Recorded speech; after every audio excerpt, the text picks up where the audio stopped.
सौदा। इस बड़े शहर में एक छोटा सा कॉस्मेटिक शॉप है। मेरा पति ने खोला था मेरे नाम पर, झुमकी श्रृंगार स्टोर।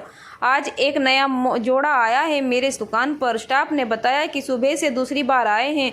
एक कंगन तो इन्हें पसंद है, पर इनके हिसाब से दाम ज़्यादा है। इन्हें देखकर इस दुकान की नींव, मेरा वजूद और अपनी कहानी याद आ गई। ऐसे ही शादी के बाद पहली बार हम एक मेले में साथ गए थे।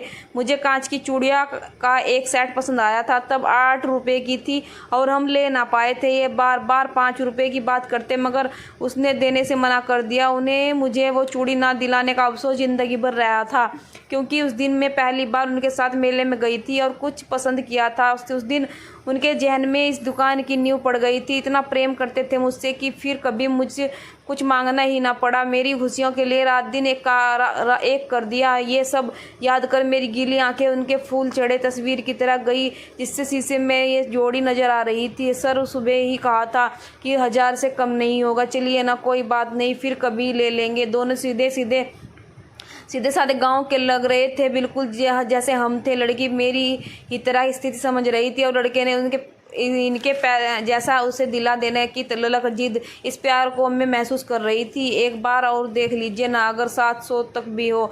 एक ही बात कितनी बार बोलूं सर, नहीं हो सकता। जैसे मैं उनका हाथ लिए मेले के उस दुकान से वापस जा रही थी और ये मायूस कदम वापस ले रहे थे। ये जोड़ा भी दुकान से बढ़ने ही वाले थे। रुके, आप लोग कौन सा कंगन पसंद है? ये गोल्डन और रेड वाला मैम। स्टाफ ने कहा, इस पर तो कल ही 50% डिस्काउंट लगाने का कहा था तुमको। कब बोला था मैम? अच्छा लगता है, मैं भूल गई थी जी। ये अब 500 रुपये का ही है, आप ले जाइए। लड़के की खुशी देख मुझे महसूस रहा था कि उसके दिन ये भी ऐसे ही खुश होते। स्टाफ मुझे ऐसे ही देख रहा था जैसे आज पहली बार मैंने घाटे का सौदा किया हो, पर उसे क्या पता खुशियों का सौदा नहीं होता।